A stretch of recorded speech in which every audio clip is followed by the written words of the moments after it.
Buenos días, hoy es 27 de agosto y vamos con los titulares informativos del día y comenzamos por aquí con que reapareció el rector del Pino. ¿Qué nos dice por aquí la noticia, Jorge, con esta reaparición del doctor del Pino? Efectivamente, Juan Carlos del Pino reaparece después de casi un mes del 28 de julio, cuando se cumplieron ya casi un mes de las elecciones presidenciales. Y si usted leyó esta declaración, si usted analizó lo que dice, seguramente puede también sentir frustración, como en varios grupos de WhatsApp que yo estoy unido, y lo que escuchamos es molestia y frustración, porque después de tanto tiempo desaparecido, este señor unas declaraciones un poco tanto ambivalentes, pero vamos a ver qué dice, porque hizo unas declaraciones al New York Times, al periódico estadounidense, y entre ellas lo resumimos en varios puntos. El número uno, ¿por qué tardó tanto? Creo que esa es la primera pregunta. ¿Por qué tardó tanto si después del 28 de julio, desde la madrugada del 29, los venezolanos ya conocíamos que el rector del Pino no participó en el acto de lectura? ¿Pero por qué tomó tanto? Tanta gente presa y tantos asesinados para decir lo que ya se sabe. Número dos, el rector dice que no se presentó en la sala de totalización, pero ¿por qué no se presentó? ¿Fue por un mecanismo de protesta o más bien porque fue amenazado? Y si fue amenazado, ¿amenazado por quién? Entonces son preguntas que todavía el rector del Pino, más bien, más que aclarar, sigue oscureciendo y que tiene que volver a responder. Punto número 3. Dice que el comunicado que se enteró a las 9 p.m. del presunto hackeo, ¿quién le informó? Pues él en el comunicado dice que ya sabía del hackeo. Entonces, ¿pero aquí quién se lo dijo? El Bijamoroso, Diosdado Cabello. Y aparte de eso, ¿a quién le informó de ese hackeo? A María Corina, Edmundo González. Y punto número 4, el rector del Pino afirma que la solución al conflicto electoral debe darse dentro del CNE. Ok, excelente, rector del Pino, pero la pregunta es, ¿cómo podemos hacer eso si ya el TSJ dio esta mal llamada resolución? ¿Cómo aplica el CNE ahora? Son más preguntas que respuestas con esta declaración. No sé, Daniel, ¿tú qué crees? Bueno, no paran aquí las preguntas, es que básicamente la reaparición del rector del Pino es lo que en criollo podemos decir, no aclare que oscurece. Entonces, en punto número 5 podemos tener que a pesar de que declaró el New York Times que no tiene pruebas de que Maduro ganó, ¿por qué no dice directamente que el ganador es Edmundo González Urrutia? Punto número uno, ¿no? Si tú dices allí, si que tú no tienes prueba de que Maduro ganó, entonces ¿por qué no reconoces que ganó avasallantemente Edmundo González Urrutia, como todos sabemos que pasó? Tanto en el comunicado, así como en la entrevista, no menciona la palabra fraude ni una vez. Tiene que duda que hubo fraude. Oye, esto para mí es una bandera roja, un red flag, como se dice, bastante evidente, ¿no? Oye, alguien que se Tal cual. supone que está en la causa justa no reconoce lo que pasó como un fraude, sino que simplemente dice, bueno, no tengo prueba de que Maduro ganó. Esto me parece un poco del que calla otorga. Ahora que viene, luego de esta liberación de parte de la versión, ¿qué hará el rector del Pino? Dará una nueva declaración más extensa, tiene pruebas para mostrar las irregularidades, todo queda en el aire. Yo creo que alguien que tuvo un mes desaparecido y tuvo la oportunidad de aparecer en un medio internacional tan reconocido como The New York Times, puede haber mostrado ya todas sus cartas sobre la mesa y así podía derrumbar, ¿no? De una vez todo el parapeto que ha armado el gobierno con su golpe de Estado institucional. La información del rector genera dos preguntas. ¿Qué hará la oposición liderada por Edmundo González Urrutia y María Corina Machado con los datos aportados por Del Pino? ¿Y cómo reaccionará la comunidad internacional? Bueno, ante esta ambigüedad, yo no sé si alguien se va a tomar en serio lo que vaya a decir el rector del Pino. Tocará esperar la reacción de la cúpula gobernante, pues Diosdado Cabello señaló a Del Pino como parte de la organización de un golpe de Estado. Ahora, ¿de qué lo acusarán? Bueno, ¿de qué es que no acusan a alguien en Venezuela, no? Y por último, ¿dónde está el rector del Pino? En Venezuela ya no estará, porque lo contrario no hubiera ni siquiera aparecido en el New York Times y todo esto. Así que nada, quedamos como una especie de tensa expectativa. Yo creo que estamos todos un poco desilusionados, especialmente por el efecto mediático que se había dado a que se aparecía el rector con todas las pruebas bajo la manga y toda la cosa, y bueno, apareció y la verdad que nada especial. Esperemos que si tiene algo bueno lo termine de compartir de una vez por todas, pero oye, a mí sí me llamó la atención eso, que en su comunicado no tildó de fraude y tampoco habla de la victoria del Mundo González Urrutia. Me parece un poco sospechoso. ¿Qué piensa usted en sus comentarios? Díganos qué piensa sobre esta reaparición del rector del Pino. Y seguimos con la noticia, Jorge, que tenemos a Enrique Márquez, que Enrique Márquez asegura, seguiremos agotando vías legales para que haya certeza sobre el comicio. ¿Qué es lo que nos comunicó ayer Enrique Márquez a través de su Twitter? Bueno, vamos a leer. El TSJ declaró inadmisible la recusación por extemporáneo. Extemporáneo también puede significar inoportuno o fuera de tiempo. Y dice, seguiremos agotando todas las vías institucionales para que se cumpla con lo establecido en la Constitución de nuestro país y que los venezolanos apostaron por la paz el 28 de julio. Nuestro pueblo merece tener certeza para poder alcanzar la paz para todos los venezolanos. Yo creo que aquí nada más que agregar que muchísimas gracias, rector del Pino, muchísimas gracias efectivamente por desde su área de experiencia cumplir su función y que siga en la lucha por la democracia dando su granito de arena con su experiencia y todo lo que conoce, ¿no, Daniel? Efectivamente, pues el señor Enrique Márquez está cumpliendo con su deber moral de, como venezolano preocupado por el país, exponer pues desde su conocimiento las áreas donde está fallando el CNE, el Tribunal Supremo de Justicia. De nuevo, bien que lo está haciendo ahora, nunca es tarde para decir la verdad, bien que tenga esta posición crítica y esperemos que apoye siempre la causa democrática y al liderazgo opositor que hemos escogido todos los venezolanos, porque aquí no se puede estar con agendas personales cuando la única agenda que hay que seguir es la libertad de Venezuela. Y para aquellos que no tienen claro qué es una recusación, la recusación es el acto a través del cual se pide que un juez o un integrante de un tribunal o un fiscal no intervenga en un determinado proceso judicial por considerar que su imparcialidad no está garantizada. Bajo esta premisa, básicamente todas las instituciones de Venezuela deberían estar recusadas. ¿Por qué? Porque absolutamente todas las instituciones de Venezuela están tomadas por personas que tienen afinidad con el Partido Socialista Unido de Venezuela, que es el partido oficialista de la dictadura.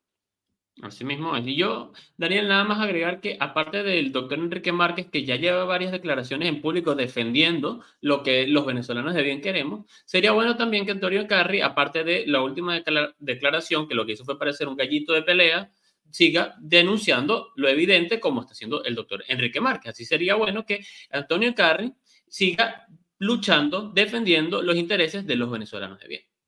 Y que este momento, como tú dices, también es momento de alinearse con la causa democrática y con el liderazgo que la Así es. mayoría votamos.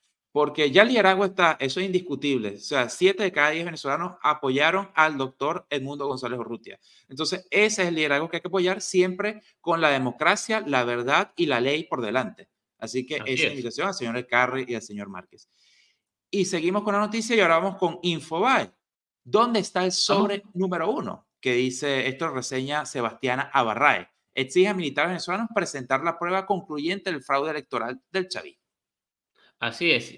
Y es que esto lo resumimos en 4 puntos porque es una nota muy extensa, entre ellos el número uno, denuncia de fraude electoral. Y esto lo hace el Movimiento Ciudadano Venezolanos en el Mundo, o MCVM. Este movimiento está conformado por profesionales en muchos ámbitos, entre ellos abogados, economistas, comunicadores que se encuentran en países como Estados Unidos, España, Perú, Bolivia, y muchísimos miembros también de la antigua ex PDVSA, la PDVSA que todos extrañamos. Así que esto es otro ejemplo, amigo, que está en Venezuela, de que los venezolanos, desde su parte del mundo, desde su área de experiencia, así como el doctor Enrique Márquez, están ayudando a la causa democrática venezolana.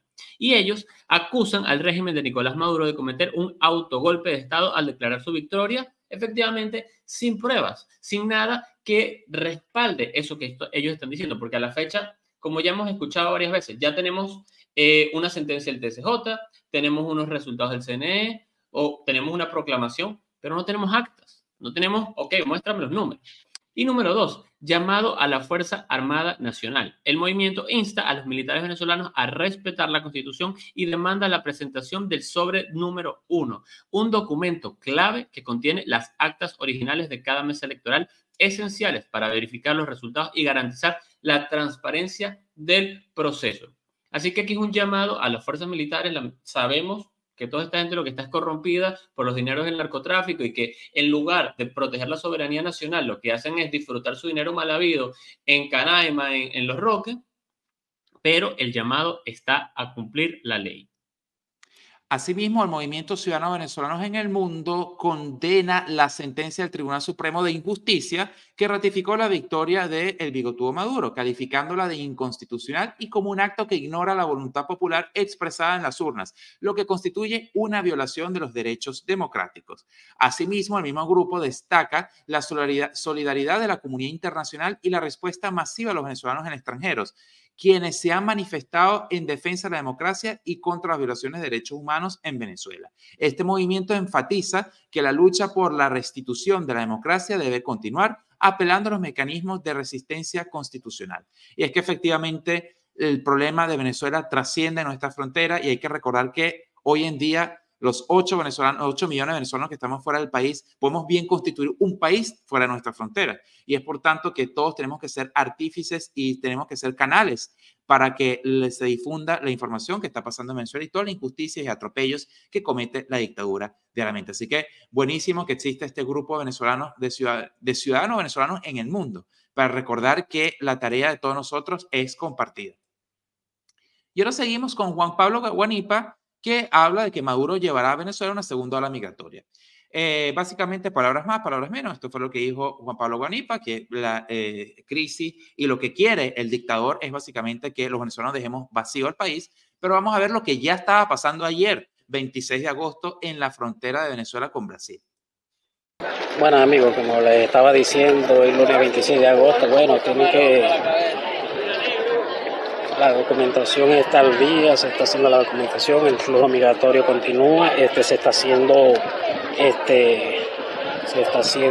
la documentación para los niños, ya que ahí mismo dan la autorización para niños del interior del Brasil. Están exigiendo mucho la autorización para niños, para crianzas.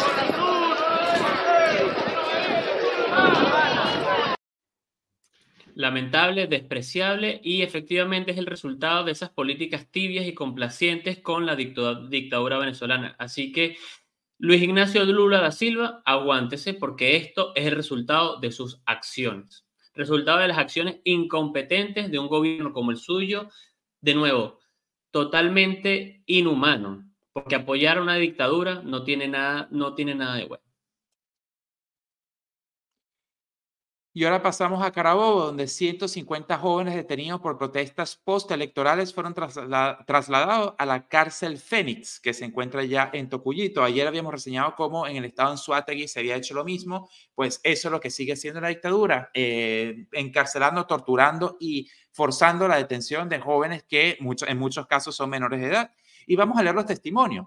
Un hombre que tiene preso a 2 sobrinos y a la novia de uno de ellos señaló a la ONG Una Ventana por la Libertad que los 3 fueron detenidos el martes 30 de julio a las 2 de la tarde en Guacara, sin tener que ver con la protesta. Lo que dice el hombre es que los interceptaron, les quitaron las 3 motos y se lo llevaron presos acusándoles de terrorista, algo muy alejado de la realidad. A ellos los secuestraron, ahora las 3 motos no aparecen. Asimismo, Claro, el resultado de ofrecer $100 por meter a cualquiera que pasa por el frente preso y acusarle de cualquier cosa. Esto es otra vez la Guardia Nacional aprovechando que le van a regalar $100 y seguramente para meter a esos 3 muchachos presos fueron 20 Guardia Nacional. De verdad que es una desgracia en lo que se ha convertido nuestra Fuerza Armada.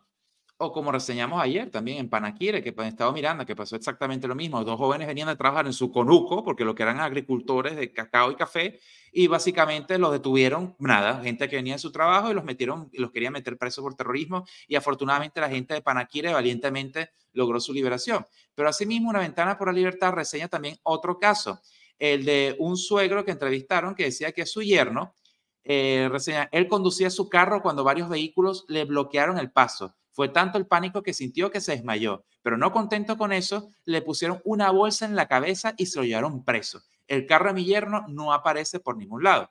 A este joven, quien tiene una niña de 5 años, lo acusan de terrorismo, incitación al odio y daño al patrimonio público. Esto es totalmente falso, ya que la hija de mi yerno no hace más que preguntar por su papá. Todo esto está causando un gran daño y dolor a la familia. De nuevo, a esto lo que se ha reducido la dictadura y sus fuerzas de represión, en las cuales al mejor estilo de dictadura de Argentina, de Uruguay, de Chile, de los años 70, encarcelan gente inocente, les ponen una bolsa en la cabeza y los desaparecen. Da de verdaderamente dolor, indignación y, bueno, tristeza y mucha rabia, ¿no, Jorge? Totalmente, totalmente, porque es que todos los días estamos escuchando noticias como esta y es lamentable, otra vez, que nuestro país esté atravesando esto, pero más temprano que tarde, más pronto, la democracia va a llegar a Venezuela. Y mañana tenemos que alzar nuestra voz, porque así como ya lo dijo nuestro presidente electo, acta mata sentencia, y hay que salir de manera inteligente y comedida a protestar y seguir haciendo presión para que esta dictadura y la comunidad internacional siga pendiente de Venezuela. Y para eso vamos a escuchar qué decía María Corina Machado ayer por la tarde respecto a la concentración de mañana 28 de agosto. Acta mata sentencia. Y por eso nos vemos este miércoles 28 de agosto en las calles. A un mes de nuestra gloriosa victoria del 28 de julio, cuando votamos, ganamos y recogimos nuestras actas que demuestran la victoria apabullante de Edmundo González. Ellos no se atrevieron a echarle bola. No presentaron ni un papelito y salieron corriendo a esconderse detrás de su TSJ sometido a la tiranía que no tiene vela en este entierro para lavarle la cara a su CNE fraudulento. No hay mayor confesión de derrota. Por eso nos vemos en la calle este miércoles 28 en Caracas, en el interior, en ciudades alrededor del mundo. ¿Por qué es importante que tú vengas? Porque las victorias se reconocen y se celebran. Porque a nuestros héroes anónimos le hacemos su merecido reconocimiento, los millones de testigos y voluntarios que hicieron posible esa victoria. Porque a nuestros perseguidos y presos no los dejamos solos, muy especialmente esos niños presos, secuestrados por Nicolás Maduro. Porque el mundo va a volver a ver que los venezolanos estamos unidos y que esto no tiene vuelta atrás. Y porque no vamos a dejar la calle. Esto no tiene vuelta atrás, así de sencillo, hasta el final. Y en estos tiempos de tanta represión que hay desatada por parte de esta dictadura, es importante no dejar la calle de manera pacífica, porque esto se volvió, o ha sido desde un principio, por 25 años, una lucha de resistencia. 25 años donde la antigua oposición, tomada por tantos alacranes que afortunadamente hoy en día ya no están en la escena política, cometió trastada tras trastada, tropeza tras tropeza, que llevaron a consolidar el poder del chavismo durante estas 2 décadas y media. Pero lo importante ahora es que cuando hay un liderazgo de oposición serio, firme y decidido, la sociedad civil lo acompañemos para que finalmente caiga esta tiranía de la manera que tenga que caer. Nadie sabe cuándo, ni cómo, ni bajo qué circunstancias, pero tarde o temprano viene. ¿Y sabes por qué, Jorge? Yo me niego a creer que un país tan bueno como es Venezuela, un país tan importante, un país que le ha dado tanto al mundo, un país que ha dado tantas oportunidades a millones de personas, un país que ha logrado, que siempre se ha probado a sí mismo, así como Venezuela entró tarde en el siglo XX, siendo un país paupérrimo, tomado por la hambruna, el analfabetismo y un siglo, un siglo de guerras intestinas que destruyeron nuestro país. Venezuela entró en el siglo XX y se volvió avasallante el desarrollo y el progreso. Y yo creo que Venezuela lo va a lograr de nuevo. Por eso es que yo no pierdo la fe en mi país, porque yo sé que Venezuela tiene muchísimo por dar y me niego a creer que esto haya sido el fin de todo, que el destino de los venezolanos sea por siempre estar sometido a una dictadura. Yo no lo creo. No ha sido ni la primera dictadura y esperemos que sea la última en que usurpe el poder en Venezuela. Mejor dicho, imposible. No ha sido la primera dictadura, pero sí va a ser la última en Venezuela. Y sigamos con Infobae, Daniel, porque trae un artículo bastante interesante que también es un poco extenso, pero que lo resumimos en 4 puntos porque vale la pena analizarlo, que se titula El espejo en el que se mira Maduro. Y es que este dictador no tiene a otra persona, porque es que si tú me dices que te comparas con un presidente como lo fue John F. Kennedy en los Estados Unidos, el propio Álvaro Uribe, si se quiere, o José María Aznar en España, o Margaret Thatcher en Inglaterra, pero no. Este tipo, lo único que le queda es compararse con tiranos de su misma calaña y de su mismo nivel, como lo es Bashar al-Assad en Siria. Presidente que lo que lleva es años ya masacrando a su pueblo en una guerra civil intestina. Y hace un paralelismo aquí este artículo entre Maduro y al-Assad, porque es comparado con este señor, puesto que ambos son dictadores que se mantienen en el poder gracias al apoyo de Rusia bajo el liderazgo de Vladimir Putin. Ambos regímenes son conocidos por su brutalidad y falta de escrúpulos. Entonces, cuando usted me dice que llevamos un mes y aquí no vemos nada, señores, tenemos un dictador asesino en el poder. Efectivamente, un mes no es nada y hay que seguir manteniendo la esperanza, porque es que la Rusia que apoyó al Assad en el 2016, 2015, por aquellas épocas, no es la misma de hoy en día. En aquel momento esa Rusia tenía una bonanza por los ingresos del petróleo. En aquella época no estaba sancionada como lo está hoy. Hoy Rusia está siendo invadida por Ucrania. Hoy Rusia no tiene dinero. Hoy Rusia está 100% sancionada y no puede vender su petróleo a los precios internacionales del mercado. Está ahogada financieramente. Y número 2, apoyo crucial de Rusia y China. La intervención militar rusa fue decisiva para evitar el colapso del régimen. En Siria, a diferencia de en Venezuela, en Siria las fuerzas militares rusas están en el terreno peleando con la fuerza siria.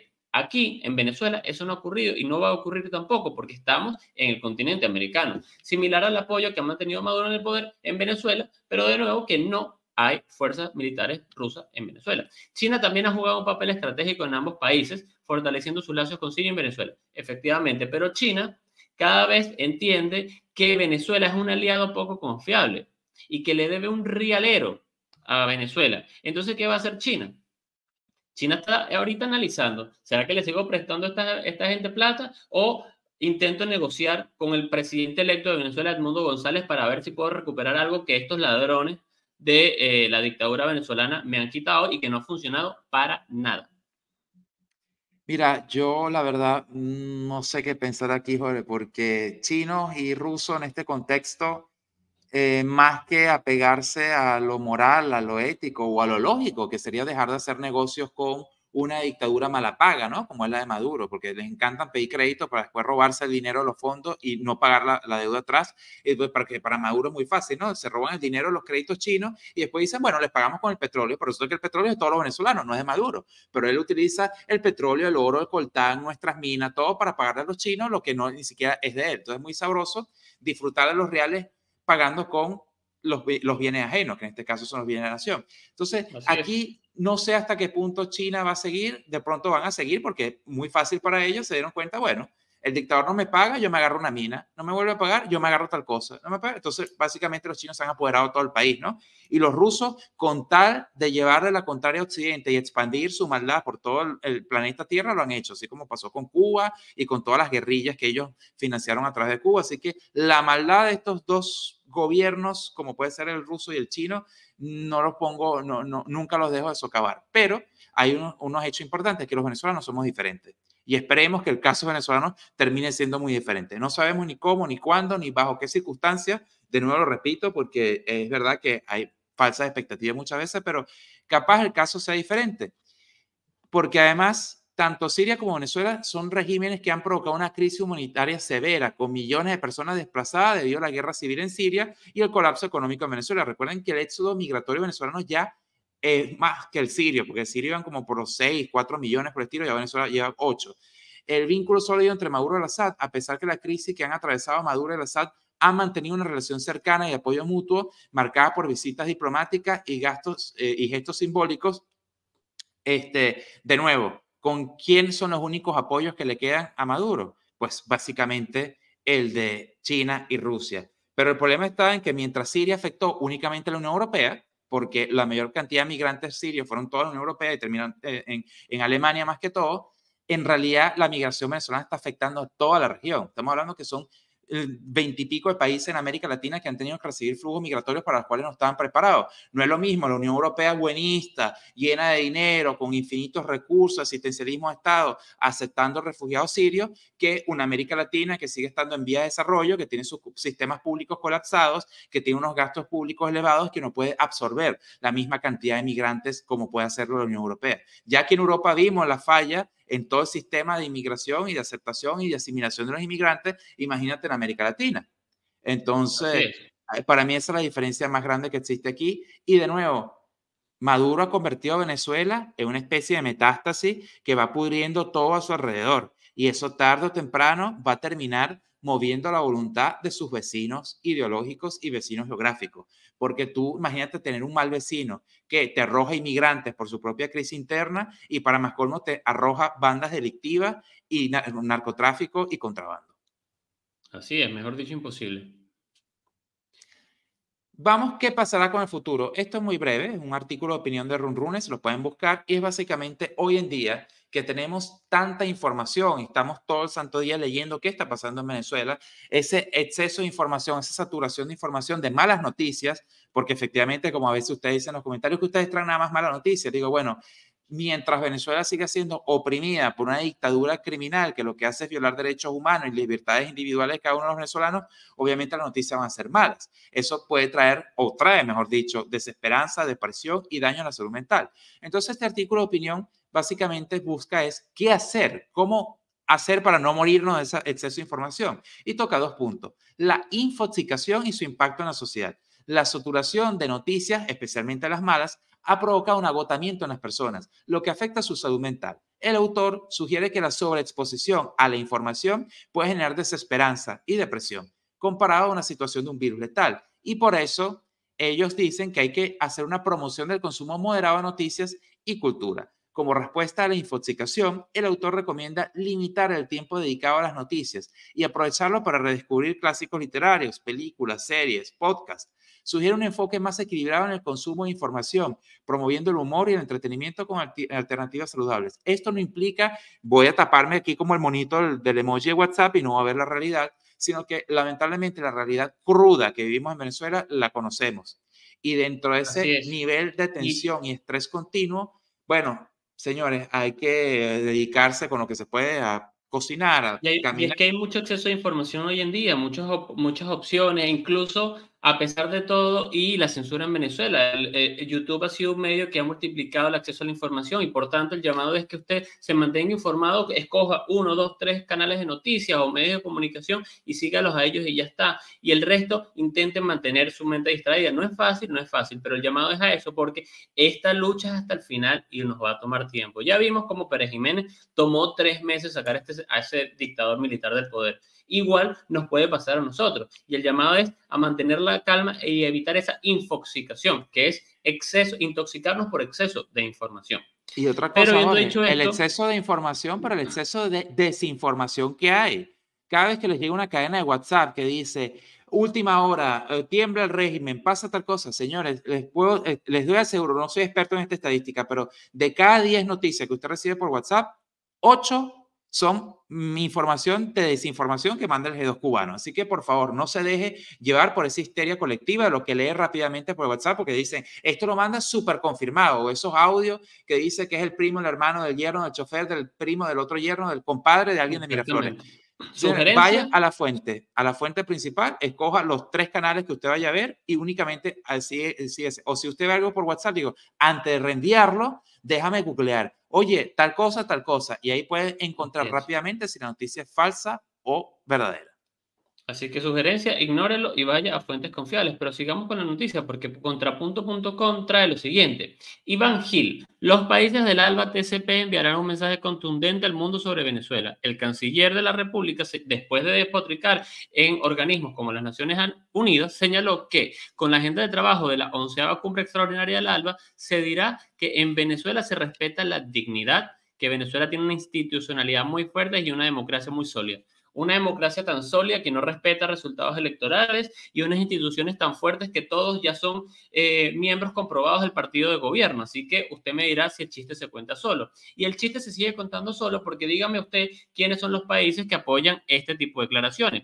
Bolivia, que ya sabemos que es otro país complaciente con la dictadura. Nicaragua, que es otra dictadura per se. Cuba, que ya sabemos todo que es la dictadura más antigua de todo el continente americano. Así que, ¿qué legitimidad puede tener este tipo de declaraciones? Le pregunto a usted que me escucha. Así que este tipo de comentarios lo que hace es intentar arrastrar a la arruga y dar un poquito, si se quiere, de legitimidad a esta dictadura que está moribunda. Y además, el resto de países que están apoyando aquí, Siria, ya dijimos que es Siria, un país en guerra civil, Irán, un país que no respeta a las mujeres ni los derechos humanos, y bueno, Haití, que lamentablemente es un país en crisis continua. Y todas las islas del CARICOM, que como ustedes saben son tarifadas por la dictadura, hace más de 2 décadas que les regalan petróleo, dólares, lo que sea, para que siempre voten por ello. Así que es un parapeto más. Y ahora seguimos con NTN24, que dice que Fiscalía Venezolana cita por segunda vez a Edmundo González, quien alega condena anticipada y falta de garantías. Así es. Y hablando de parapetos, pues esta fiscalía es otro parapeto. Y señor fiscal general de la República, si es que se le puede llamar así, cítelo una vez, cítelo 2 veces, pero así como usted no respeta el CNE como su cúpula dictatorial no respeta los resultados de la soberanía popular, nuestro presidente electo no va a respetar una mal llamada citación, que no tiene ni ningún tipo de proceder ni legalidad, que no lo manda a ninguna sala como tiene que ser, sino a su oficina privada. Imagínese usted ese tipo de citaciones, que no procede en ningún sentido. Así que 1, 2, 3 veces haga la citación. El presidente electo de nosotros no va a ir. Punto. Oye, es que ayer ellos hicieron el parapeto enfrente al Ministerio Público, había unos fiscales en la acera con un teléfono cada rato, como haciendo y unas camionetas de SEBIN mandando para adelante y para atrás en la misma cuadra. O sea, es que un show tan mediático y descarado que es que no, de nuevo, es una payasada, es una triste payasada. Así es. Llegamos con que el CNE anuncia que acatará la decisión del Tribunal Supremo de Injusticia que convalida la victoria de Maduro. Y aquí tenemos en primer plano al señor Elvis Mentiroso, porque el señor Elvis Mentiroso, pues no nos sorprende en absoluto que dice que él acatará la decisión, esa sentencia de papel higiénico que emitió el Tribunal Supremo de Justicia. ¿Nos debería sorprender? No, porque el señor Mentiroso es otro tarifado del PSUV. Entonces, de nuevo, otra vez, otro poder más solapado. Y además Quijores tiene unos comentarios geniales sobre esto. No, y es que además, Daniel, este señor lo que hace es ya públicamente admitir su total incompetencia, como ya lo he demostrado anteriormente, pero ahora sí lo deja documentado para los libros de historia, porque este señor lo que está haciendo es decir básicamente, yo Elvis Amoroso, yo CNE, admito públicamente que no sé contar, no sé resguardar los votos, es decir, no sé hacer mi trabajo y por tanto yo no entiendo qué hace usted ahí como presidente del CNE y seguramente muchos de ustedes tampoco, y apoyo, acepto lo que sea que usted, TSJ, haya dado como válido, porque es que a la fecha, ¿qué le entregaste al TSJ? Vimos que fueron unas cajas mal entaipadas con un tape todo extraño que no tenía ninguna firma, que no eran las del el 28 de julio. No han mostrado actas válidas, no han mostrado pruebas del hackeo tampoco. Lo único que han mostrado es una suma mal inventada en Excel. Eso es todo lo que han hecho y para lo que ha servido el CNE, lamentablemente. Señores, señor Mentiroso, mi calculador sigue estando a su disposición, porque si como usted tiene problemas para sacar cuenta y mostrar números, aquí está a su disposición, se la mando como usted quiera, si dice qué dirección, se la mando. Es más, le pago el envío de DHL para que la reciba y pueda sacar sus cuenticas y reconocer los resultados verdaderos. Y ahora seguimos con BBC Mundo, que reseña el caso de Andrés Villavicencio, quien dice que tuve que irme a Venezuela tras recibir intimidaciones por ser testigo electoral de la oposición. El caso de Villavicencio es el caso de muchísimos otros testigos de mesa en Venezuela que han sido acosados, perseguidos, encarcelados por parte de este régimen opresor.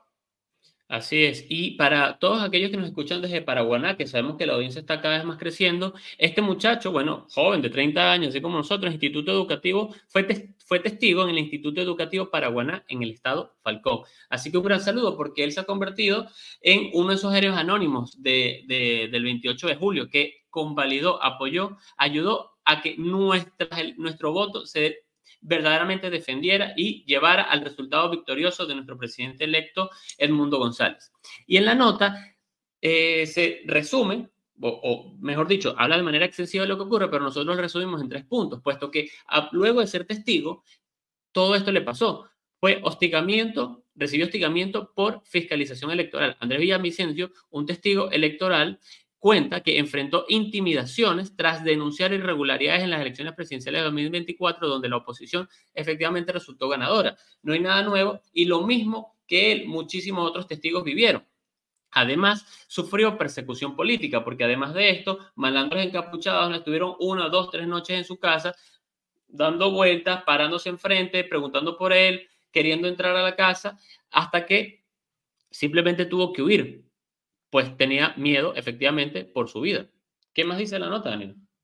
Bueno, la resiliencia frente a la opresión. A pesar de la represalia, Villavicencio afirma que no se arrepiente de su participación y continúa denunciando el fraude electoral en Venezuela, porque eso es el ánimo que tenemos ahora los venezolanos. A pesar de la represión fuerte y tajante de esta dictadura, la gente no ha dejado de tener el valor, la gallardía de seguir denunciando lo que pasa en el país y de salir a la calle cuando así lo convoca María Corina y Edmundo González Urrutia, precisamente para darle un ultimátum a esta dictadura. Y es que los testigos del chavismo, hasta ellos mismos, se quedaron en silencio cuando los chavistas vieron que el 82% de Edmundo González se le vino el mundo encima, los sorprendió por completo, tenían cara de estar en un funeral, describe Andrés. Y es que los mismos testigos chavistas saben muy bien que Maduro perdió a nivel nacional, que incluso en los estados de Oriente, como puede ser Sucre y el Tamacuro, donde más votos tuvo, también perdió a nivel regional, porque habrán ganado unos que otros centros, pero el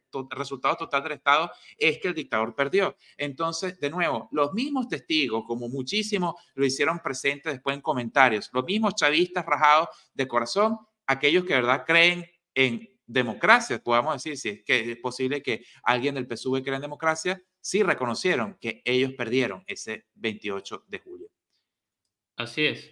Y así como BBC Mundo guarda los testimonios de testigos electorales, Efecto Cocuyo hace un análisis de y reseña también lo que dice Marco Ruiz. Marco Ruiz, que es el secretario general del Sindicato Nacional de Trabajadores de la Prensa, dice, hay un toque de queda no decretado que amenaza con desarticular el periodismo en Venezuela, puesto que, y según sus palabras, dijo que otros son víctimas de una campaña de odio a través de las redes sociales y algunos, otros miembros de la prensa, si hacen una nota por el medio en el que trabajas, prefieren no firmar por temor a represalias. Y por tanto, nuestro respeto, orgullo y admiración a todos aquellos miembros de la prensa, aquellos comunicadores sociales, que así como los testigos electorales fueron héroes el 28 de julio, los comunicadores son héroes del día a día, comunicando lo que ocurre en el país. Y gracias a ellos es que nosotros también podemos traer a ustedes todas estas notas.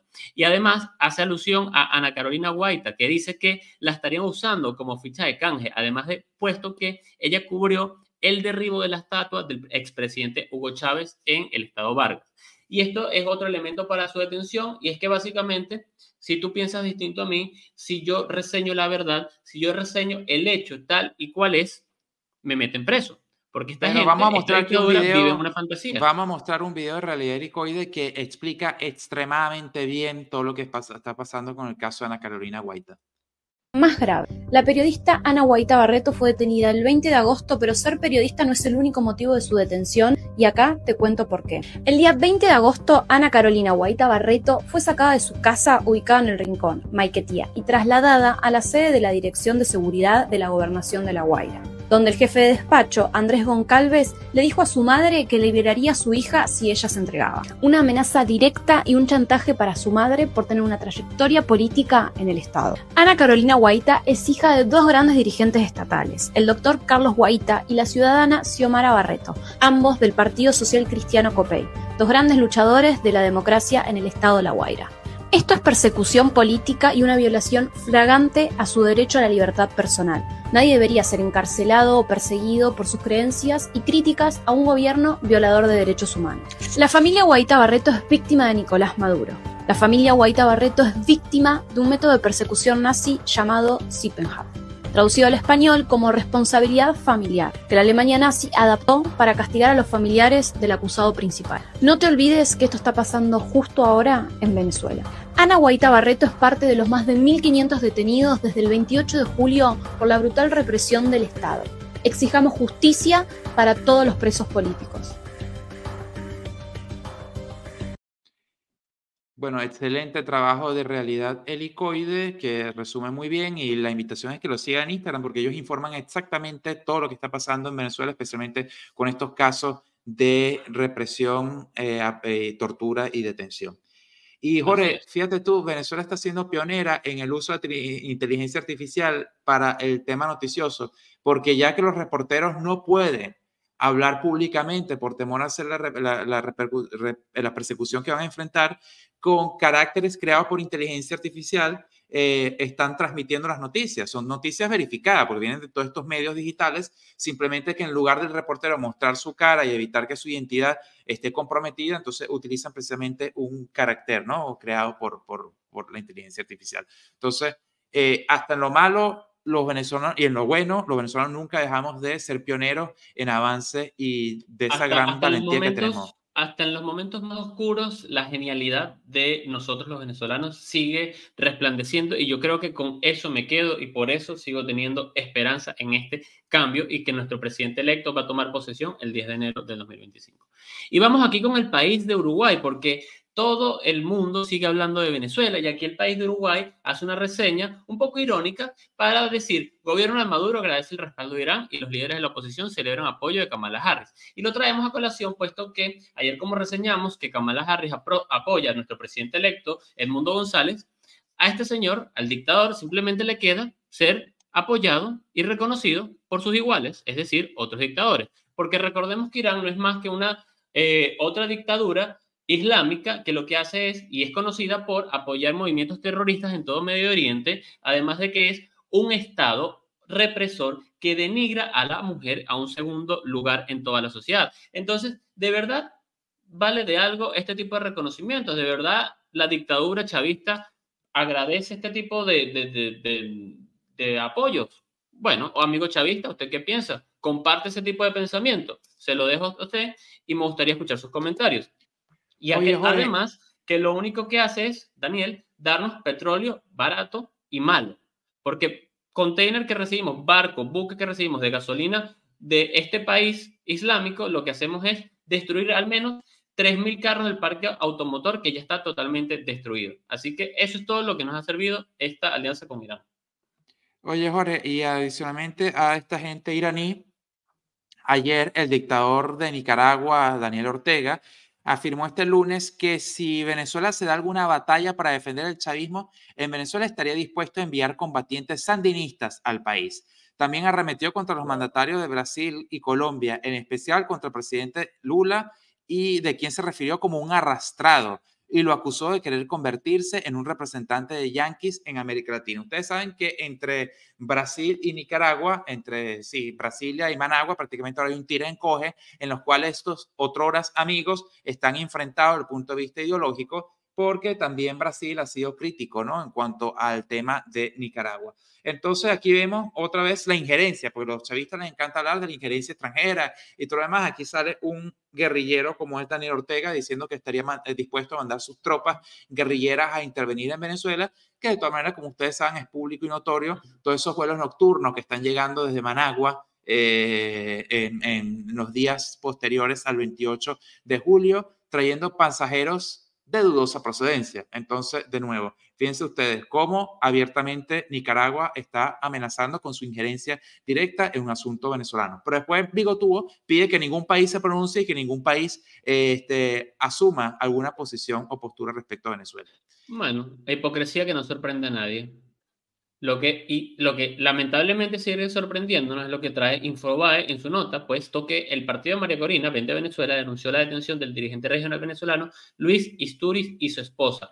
Esto ocurre al mismo tiempo que se llevan detenida a la periodista Carmen Longa, famosa, reconocida de los medios de comunicación, y a este señor también se lo llevaron preso junto a su esposa en el estado Miranda. Lamentable que el mismo domingo se llevaran preso a tanta gente y que sigue sorprendiéndonos la capacidad represora del Estado. Bueno, perdón, de la dictadura.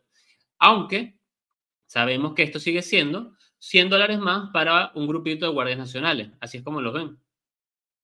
Es la táctica, Jorge, más allá del pago de $200 a los sapos y a los guardias nacionales que se llevan a esta gente inocente, es la táctica de la dictadura de marcar distintas personas para infundir el medio, como puede ser el caso de Carmela Longo, que es periodista de hecho de farándula, y lo que es su especialidad era precisamente cubrir farándula y ese tipo de actualidad. También se la llevan simplemente para crear esa disensión en el consenso común de que, bueno, estamos siendo amenazados, se están llevando al que tiene que ver y al que no tiene que ver, entonces para crear esa sensación de indefensión total. De todas maneras, a pesar que es verdad que en Venezuela ahora hay muchísimo miedo por parte de esta represión, esta dictadura no se saldrá con la suya.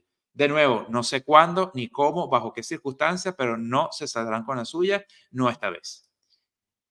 Llegamos al momento de las denuncias. Por favor, si ustedes tienen alguna denuncia, por cierto, aquella gente de Centroamérica también que nos ha escrito para mandar sus propias denuncias. También déjanos libre en los comentarios o por a través de nuestro correo electrónico o las redes sociales, por donde usted lo prefiera. Coloque el hashtag denuncia para poderlo filtrar mucho más fácil, porque por la cantidad de comentarios, a veces si alguien hace una denuncia pertinente puede pasar por alto, no por maldad, sino que a veces el volumen de comentarios es muchísimo. Entonces, por favor, identifíquelo con hashtag denuncia. Si tiene miedo que su identidad quede vulnerada a ser por un comentario de YouTube, ubíquenos por correo electrónico, en el cual lo leeremos y no le responderemos para evitar algún tipo de, ¿saben? Que los puedan ubicar o algo por el estilo, pero todos sus mensajes de denuncia son leídos y son tomados en cuenta.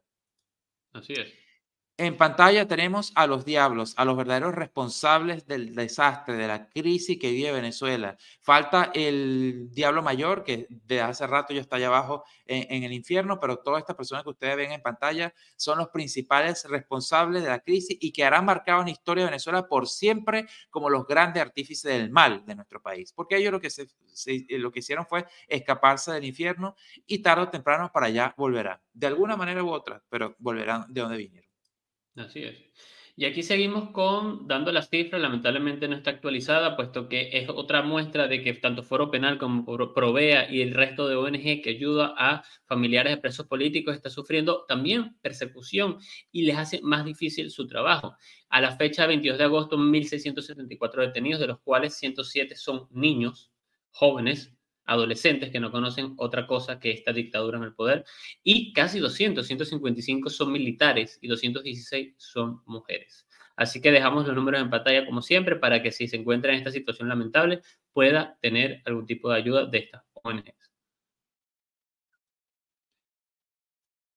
Bueno, recordando a aquellos venezolanos, aquellos jóvenes que fueron asesinados por esta dictadura por el simple hecho de reclamar transparencia electoral, manifestar pacíficamente, como lo dicta la Constitución, exigiendo justicia, libertad y democracia. Los nombres que no debemos olvidar: Alfonso Busto, Ángel Mora, Aníbal José Romero, Anthony Cañizales, Anthony Moya, Carlos Porras, Dorian Rondón, Edgar Aristigueta, Euris Junior Mendoza, Gabriel Ramos, Gustavo Rojas, Isaías Fuemayor, Jason España, Jason Bracho, Jesús Medina, Jesús Tobar, John Graterol, José Antonio Torres, Julio García, Luis Hernández, Olínger Montaño, Rancés Izarra, Yorgenis Leiva, Walter Páez, todos asesinados por esta dictadura simplemente por exigir libertad, democracia y transparencia, y ojalá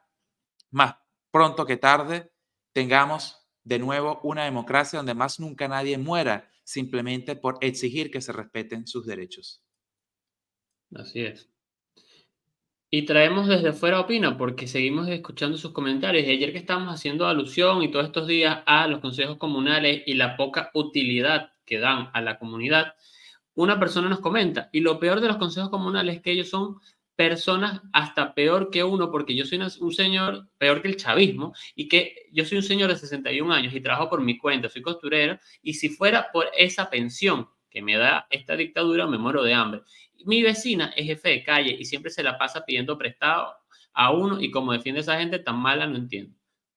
Son hasta irónicos porque estamos en una dictadura que se muere de hambre, ellos mismos se mueren de hambre, siguen pidiendo prestado, siguen pidiendo al que tiene y aún así apoyando esta dictadura. Bueno, hasta el poder corrompe a cualquier tipo de persona.